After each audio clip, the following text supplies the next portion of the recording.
everybody, welcome back to Taji's World of Books and welcome to another weekly reading wrap-up.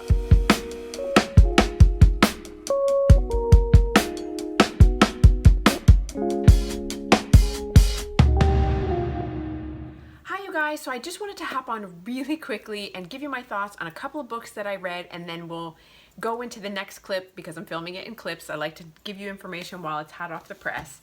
So the first book that I want to mention is The Empire of the Vampire. And I am not going to, and since this worked so well last time, I'm going to put it there.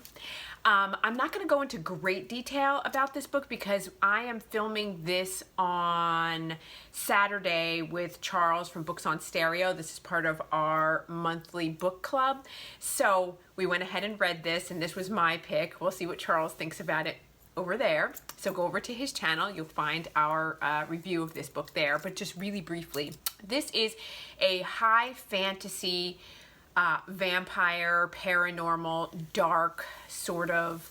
It is not a romance, right? Because in order for it to be considered a romance, it has to have a HEA. And Kristoff would I'd be vehemently opposed, I think, if you were to classify this as a romance. I think somewhere I saw that Amazon put it in a romance category, and Jay was like, no, it is not a romance. So I'm like, all right, Jay, chill, like, you know, that's fine. It does have a forbidden romance element to it. This is basically just a short synopsis. It is about a character named, what is his name? Gabriel de Leon, and he is a silver saint, and he's the member of a holy sort of order whose tasks it is to eliminate vampires.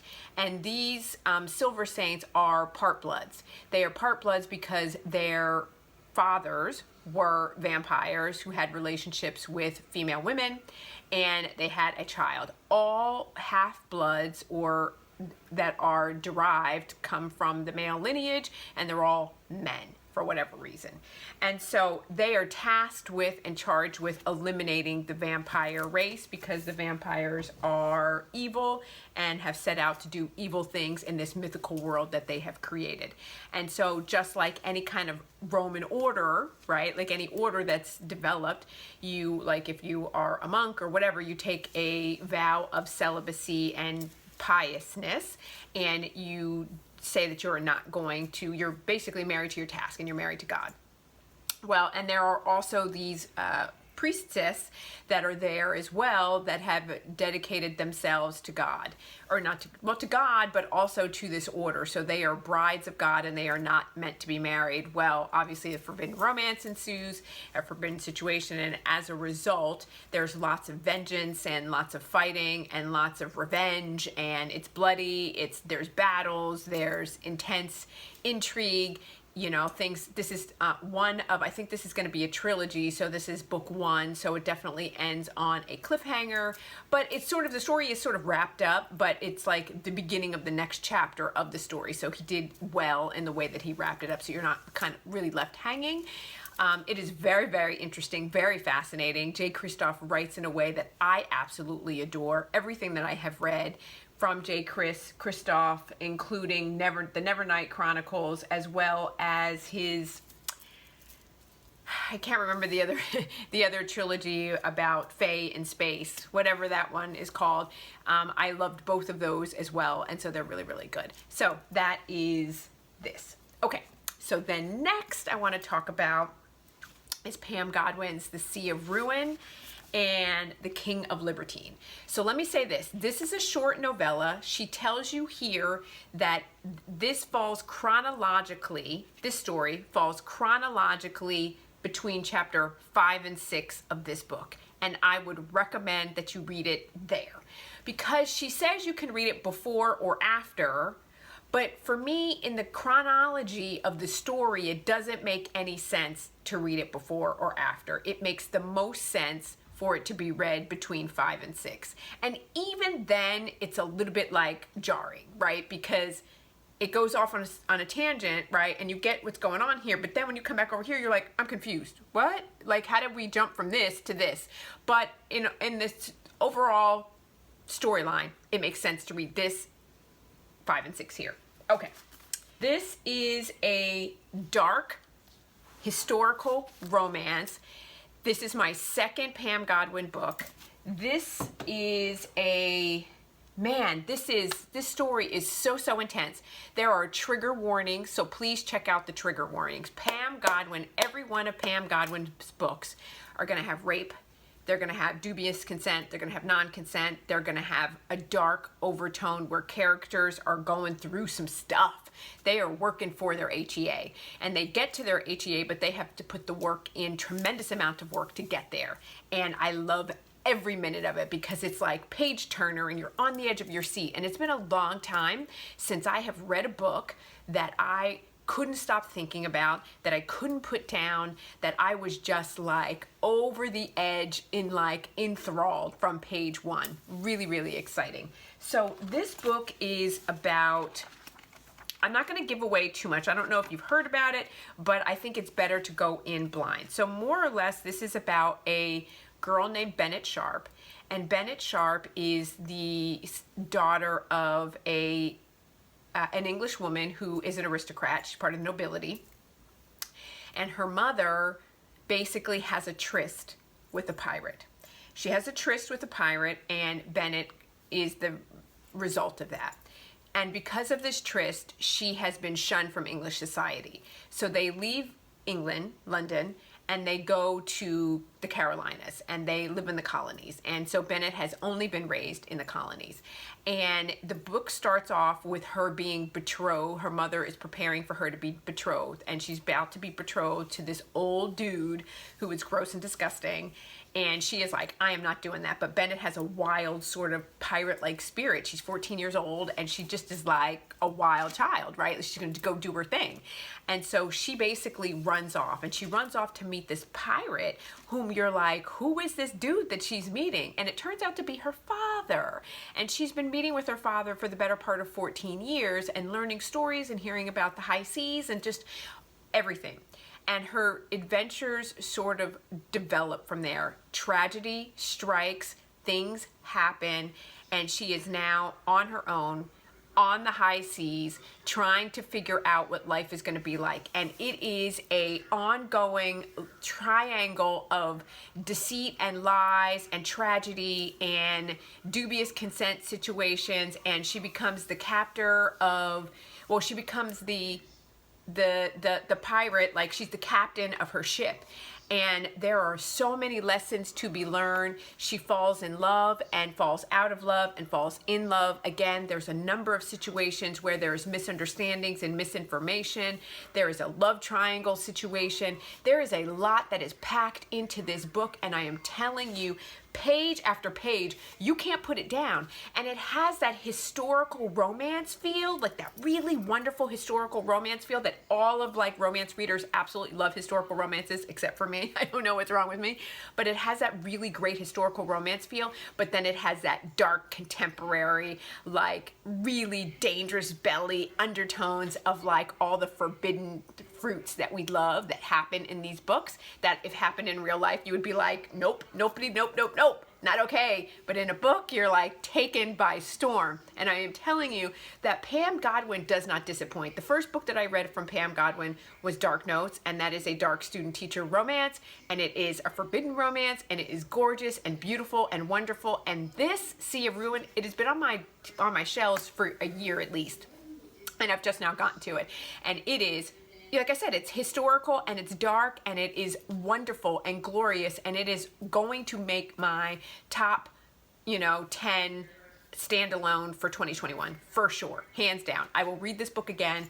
It is wonderful in so many ways, and I don't want to give away too much of the story, because if I give away the story and tell you all the stuff that happens, it takes the wonderful reading experience away, because it's packed with so much, and these characters have to go through stuff, and they go through an arc, and they have to go through anger and bargaining, and then they go through forgiveness and acceptance and discovering who you are and who you want to be and what that means, and whether or not you trust, and do you trust in love, and do you trust love and lie, and then do you seek revenge, and all of those things like the mystery really just comes together in a glorious, glorious way. So I cannot speak highly enough about this book. This book is outstanding. Please run, do not walk, run to your nearest bookstore and get this book and check it out, because it is fabulous beyond belief. And you're going to be happy that I didn't give you too much about it, because you're going to want to know. And it's spicy, and it's steamy,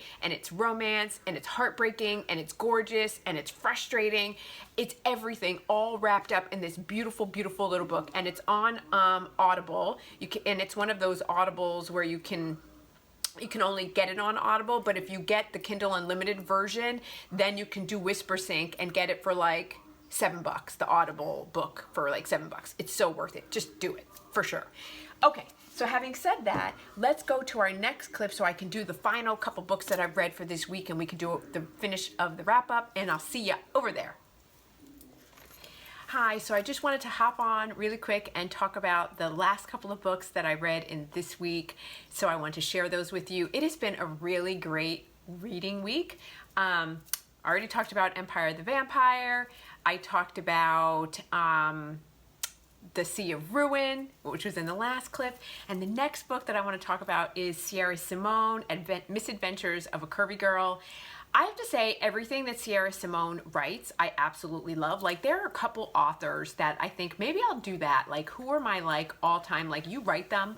If you write it, I'll read it. Like, and off the top of my head, everything that Pam Godwin has written that I've read, I haven't read much of hers, but I'm planning on it, I absolutely love and will read. Sierra Simone, I have read everything except for the most recent ones that she put out, like the Ivy something or another. Those I haven't read that, but everything else in her backlist I have read and I absolutely love. Pepper Winters, I absolutely love her. I'll read everything that she writes. So I think I'm going to do a video on that, but let me just talk about this book right now. I can't get off on the tangent on that. So this book is so, so good. It's very short. It's a little bit longer than a novella. The audiobook is about 6 hours long, and it is about Caleb and Ben and Ireland. So it's a menage, and you know, menage is my absolute favorite trope. I just love it. And so this is about, so let's talk about Ben and Caleb. Ben and Caleb have been together like since they were children. They have been best friends forever, and they ultimately turned into lovers. That's just the way it is. But they didn't turn into lovers until they had a drunken situation with one of like the high school cheerleaders. And they wound up being in a, I think her name was like Minerva. I think it was Minerva.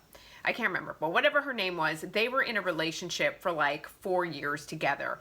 And you know, Caleb describes it really well. Like Caleb says, we're not right. Ben and I as a two, we've done it, but it's not our preference, and we're not right unless we're a three. Like they need a three. And so they've been looking for, and since they were in a relationship with, I think her name was Minerva, I can't remember, whatever her name was, they were in a relationship with her for like 4 years, and when that relationship ended and she left because like she was like, this is not the right situation for me, they really have been looking for a third ever since then. And in comes Ireland. And Ireland, it's really interesting because Ireland has been dealing with being overweight her entire life. And she describes her plight with being overweight as like, I'm not the proportionate curvy girl like the Kardashians or Beyonce, or even more curvy, like where you have like a pear shape and it's like, you know, you carry your weight well. Like, and if you've ever been overweight, which I have been overweight in the past, and there is this differentiation, right? Like if you carry your weight, like, and you have a waist to hip ratio, they're like, oh, but you carry your weight well, like it's in your hips and your butt. As opposed to like, if you have a apple shape and you're just big all around, then that's like not acceptable, and people feel like the need to justify and explain and you know, excuse what you look like. And so she describes that I'm not the cute overweight girl. Like she carries her weight everywhere, and she has a soft belly, and she has this and that, and she also really hard on herself because society is hard on her as a result of that, and so she carries a lot of insecurities. So she has just finally gotten to the place in her life where she's like, I don't give a shit what anybody thinks. I'm gonna wear this, I'm gonna show my cellulite, I'm gonna do my thing, and I'm gonna be happy with what I see. What I see. That's all that matters, is what I see. And so the boyfriend that she was with previously was a jerk off, and he broke up with her, which she should have said, good riddance, see you later, dude. And you know, he broke up with her, and so now she is off. She's driving to the country. She's been put on an assignment by the owner of her company, who happens to be friends with Ben and Caleb. And he sends her there to do some photography shoots because they want to do some kind of marketing campaign for like the Kansas whatever. So she goes there, and when she's on her way there, she encounters a really bad storm, and she gets stuck in the storm, and Caleb comes to find her. And when Caleb sees her, Caleb is a 6-foot-something big country farm boy, but he's like buffed, like just working on a farm. And he sees her, and he is just taken with her. He's just taken immediately by her. He loves everything. He loves, like, you know, the Grecian goddess of her body. He loves everything about her, and he just wants her, like, without question. And so, you know, she mistakes his, like, breaths and gas and the way he looks at her as, like, he's disgusted by her, but it's not at all. Like, he is just enamored. So make a long story short, he brings her back, and he texts Ben, and he's like, Ben, you got to get back here. He's like, the photographer's here, and he's like, and I like her, and he's like, I think she could be the one. He's like, we need to make this work. Like, Ben, come home. And so Ben is like, all right, I'll be there in an hour. And so what you find out about Ben is that Ben is the brooding, silent type. And we learn that Ben has post-traumatic stress disorder from some situations that have happened to him in the war. And so really, the story is about figuring out self, both Ben, Caleb, and Ireland, and then also trusting the people that you love, and then the community that comes together to support you and what that's like. And this story is one beautiful bundle, like all just wrapped up. If you like small town romances, if you like grumpy sunshine heroes, if you like, you know, coming of age, if you like spicy, sexy, you know, and lots of like dirty time, like it's everything wrapped up in this beautiful package. Like if you like that third act conflict, like if you like stuff that you're like, is it going to work out? I don't know. Like, don't let that get in the way. Like if you like being on the edge of your seat and riveted by the angst, this is like spicy, sexy, angsty, like, you know, grumpy sunshine, everything all wrapped up in this little 6-hour audiobook package that is so wonderful. And one of the male narrators is Jacob Morgan, and he is one of my favorite because he is so engaging and his voice is so damn sexy. Like, you just want to hop in bed with him. He's just so damn sexy in so many ways. I won't go up and look him up online because I don't want to see what he looks like, because I have my own vision every time I hear his voice on these books, his narration. Like, I'm seeing him the way I want to see him, and if I see him in reality, it's going to just jack that all up, so I won't do it, but he's just so sexy. His voice is just yummy. Anyway, this is a 5 out of 5 star. It's been on my TBR for a while. I think I did it on my recommendations for Curvy Girls. Like, if you like Curvy Girls, if you want to see, like, you know, that inner dialogue in terms of, like, coming and, you know, like, being able to identify with a character, coming into themselves and acceptance of who they are, and then having things rock you, but then having to get back on the horse and, like, get out there and just do what you need to do. This is all it. It's so, so good. I cannot recommend it highly enough. Trust me, guys, you're going to enjoy it. And if you want something, I use it as, like, a palette, like, not a palette cleanser, but I wanted to go, like, something different than what I had done with the other Menage. Because I can't go from Menage to Menage. I was worried about that, but it seems like that's what I'm doing anyway. But it didn't matter because it was very different than Empire of the Vampire. So I read this, and then I went on to my next book, which was Katee Roberts' Neon God. So that way I'm not in the same genre, because these books are so good that I'm afraid that if I read similar stories, similar tropes, that one is going to overshadow the other because they're so good, or it's going to take away. So I try to, like, mix it up a little bit. So I read Katee Roberts' Neon Gods, and I gotta tell you, this is really, really good. Now, one of the things that I was a little bit confused about, because she also has another, this is a Hades and Persephone retelling, right? And so she has another Hades and Persephone retelling in this series over here. Can you see? So in this series, Desperate Measures and Learn My Lesson and Worthy Opponent, this is all, like, you know, Greek mythology, like, retelling as well. So, like, I was a little bit sort of like thrown off, but this is completely different. So this is Neon God.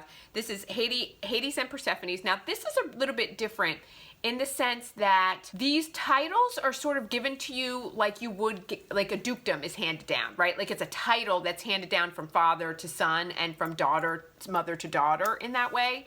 So the Hades that is Hades, his father's was Hades, and now he's Hades, right? So this is a forced arranged marriage, not arranged marriage, but a forced marriage situation in that Persephone is being forced to marry Zeus. And Zeus in this book is an awful, evil, diabolical character. And so Persephone, if she marries if she marries Zeus, will become the next Hera. And he has had like 3 or 4 other Hera, and he's killed them or he's done something diabolical. And so there also is like the 13. And the 13 are the 13 main gods that we know about. Their names that are like Aphrodites and, you know, Poseidon and Dimitri and all of those people, right? So those are the main 13. And they all reside in this town or the city of Olympus. And so this is also a BDSM telling. So when Persephone decides that she's not going to marry Zeus and she escapes to Hades. And when Hades takes her on, he's like, well, if you're going to come onto my side, you're going to play my games. This is how we play. We play in this arena. And the way we play is by like rope and public sex and all kinds of craziness. And so everything sort of ensues from there. And this is so, so good. It's really spicy. It's well told. It's a page turner. You know, if you like, you know, alpha males, if you like BDSM, if you like angsty, if you like, you know, intrigue and lots of like sort of infighting and backstory and all of that, you're going to get that in here as well. It didn't leave on a cliffhanger, but it sort of wrapped up this segment of the story, but you know that there is more to come. And I think this is Neon God, and the next one is called Electric Idol or Neon Idol or something. I can't remember what the next book is, and it doesn't say in here. Oh, yes it does. But the next book is coming, and I think there are going to be... they're going to be 4 books in this series when you go on her website. And it's called Electric Idol. And you get a little snippet at the end of this book for that. And this book is a 5 out of 5 star for sure. It also is on the Best Choice Awards that they're doing on Goodreads. Like it's either nominated or it's up for something. So, and there are some pretty stiff competition in this category as well. Because I remember there's another book that's in the same category of this that I was like, ooh, that's gonna be tough, and I can't remember what it is. So definitely check this out. It's definitely worth a read if you can sneak it in 2021. I think Electric Idol is coming out in January, at the end of January. So I'm going to try to add it to my TBR so that we can get it on and see if we can get it on. So we can see what's going on and see what happens and how the story continues, but absolutely, definitely worth it. Very, very good story and very compelling. And if you like a different take on Persephone and Hades, then it's like, you know, it's great. It's definitely worth it. Okay, you guys, that is all that I have for today. Like I said, I had a great reading week. I'm really happy with everything that I read, and I'm not going to do a December TBR because my December TBR, if you want to know what I'm reading in December, go and look at my November TBR. And I've said this before, my November TBR got totally pushed because I read all of the Outlander series in November. It took me longer than anticipated. Now, for those of you who have asked me, I am going to go back and read the novellas and the short stories about Lord John and all of that from the Outlander world. However, I'm going to, you know, space that out over time. So more to come on that, I promise you. So thank you guys for asking. But you guys, that is all that I have. I try to upload videos at least 3 times a week. I like to say it's Monday, Wednesday, and Friday. I am still aiming for that. But if you hit that bell notification button, it'll let you know exactly when I upload a video so you won't miss a clip. And please, it helps me with the YouTube algorithm, and subscribe. And I look forward to hanging out with you in my next video. Bye guys.